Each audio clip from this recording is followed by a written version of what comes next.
Hi there, Catherine. So, as we discussed, we want to convert this document to a raster. Another term used is bitmap. You might be more familiar with that. So, we want to make it as close to what Facebook expects as possible so that we're not going to have it doing any more processing than it must.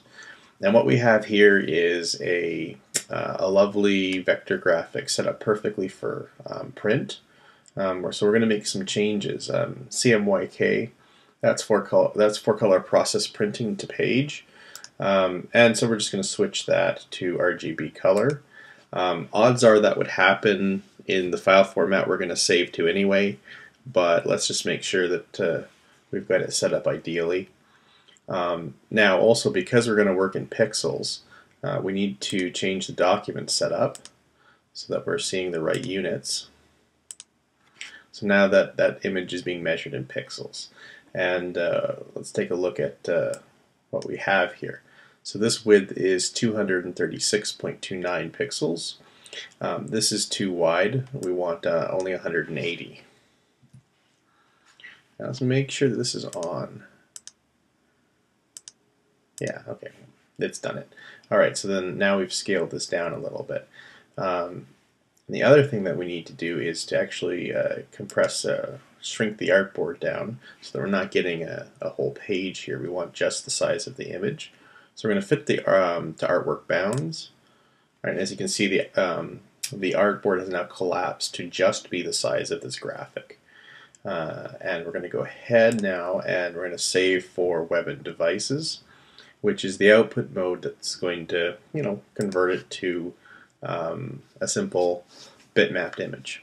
And so here we have on the left is the original image, and on the right is what we're currently optimized to. And as you can see, in the optimized image, I'm not turning on transparency.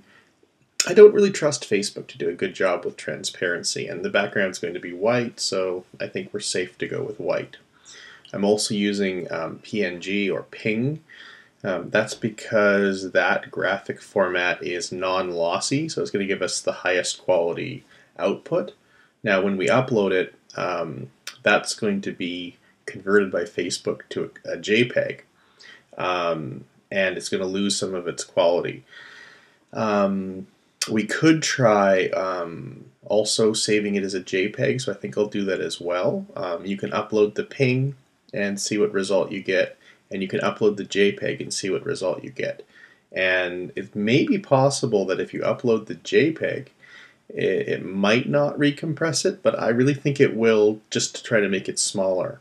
So I think whichever way you're going to go, you're going to have some recompression, you're going to have some loss of quality, unfortunately. But I haven't actually done that experiment, so if you go ahead and do that, I'd be very curious to know if it was higher quality when uploaded as a PNG, or higher quality when uploaded as a JPEG. So I'm just going to save actually both kinds onto my desktop here. Makes it easy to find.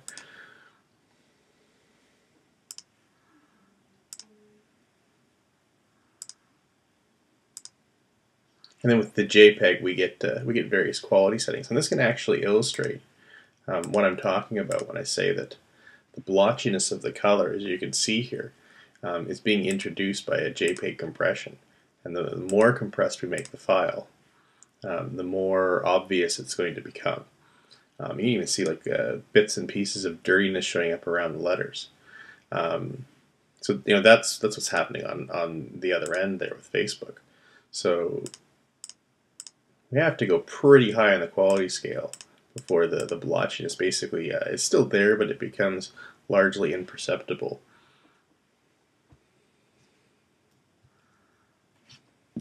Especially when viewed at 100%, which actually we're not at. Here we go.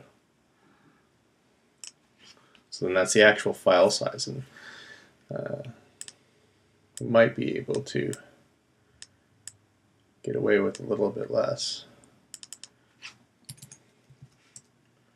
So I'll save this one out as well, and I'll send you both. And as I say, would really like to know if one of them worked better than the other. So there, that's 2 files. And I'm just going to send them back to you as an email.